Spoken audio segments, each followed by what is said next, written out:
আমার আর ছুড়ো ওই 7/23 হয়েছে, এই কারণে জয় বলতেছে আমু একটু মাপ দিয়ে দেখি যে সত্যি কি 23 নাকি 22। আসসালামু আলাইকুম আইয়ুহাল খাবার। সুপ্রিয় দর্শক, আজ আমরা আসছি জর্ডানে 22 কবরে। কবরটা হলো আপনার ইসু নবী।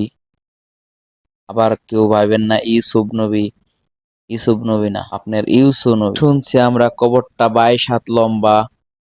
তো ইরশাদ ভাই বলতেছে ভাই কবরটা মাইপে দেখি 22 না বেশি না কম। তো চলেন তাই মেপে দেখি। আমি মাপা শুরু করলাম, প্রচুর লোক আসতেছে।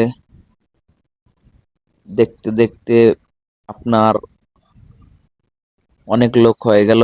এভাবে পুরো কবরটা মাপা শেষ, 22 লম্বা হলো। এরপর ইরশাদ ভাই বলতেছে আমু একটু মাপ দিয়ে দেখতে চাই। পরে আমি মোবাইলটা ধরলাম, ইরশাদ ভাই মাপা শুরু করলো। দেখেন দেখেন ইরশাদ ভাই মাপতেছে। ইরশাদ ভাই ভুলে গেছে যে কয়াত হইছে। জয় বলতেছে তাড়াতাড়ি এই মিয়া তাড়াতাড়ি মাপেন। ইরশাদ ভাইয়ের অনেক কষ্ট হইলো মাপতে মাপতে। 22 ঠিক আছে। 22। 22 ঠিক আছে। মিয়া হিন্দিতে আরো কোন কতখানি ফাঁকা রইলো।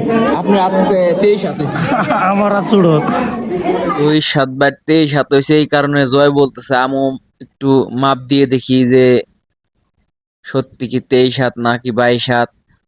তো এরপর জয় আবার মাপ দেওয়া শুরু করলো। এরপর মাপতে মাপতে সবশেষে জয় মাপ দিয়ে দেখলো না, ঠিকই আছে, এটা 22। ইতিমধ্যে অনেক মানুষ হয়ে গেছে। এরপর সবাই ফেসবুক লাইভ করতেছে, ভিডিও করতেছে। অনেক মানুষ হয় প্রতি বছর ঈদে এই জায়গায় ঘুরতে আসে, বিভিন্ন জায়গা থেকে মানুষ আসে।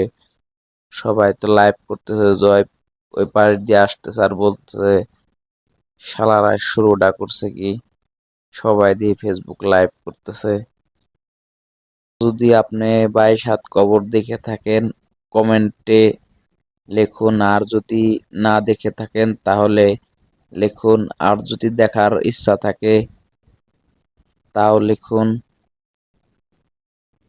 আজ এখানেই শেষ, অন্য কোথায় ঘুরতে গেলে আপনাদের সাথে শেয়ার করব। ধন্যবাদ সবাইকে পুরো ভিডিওটা দেখার জন্য, সাথেই থাকুন।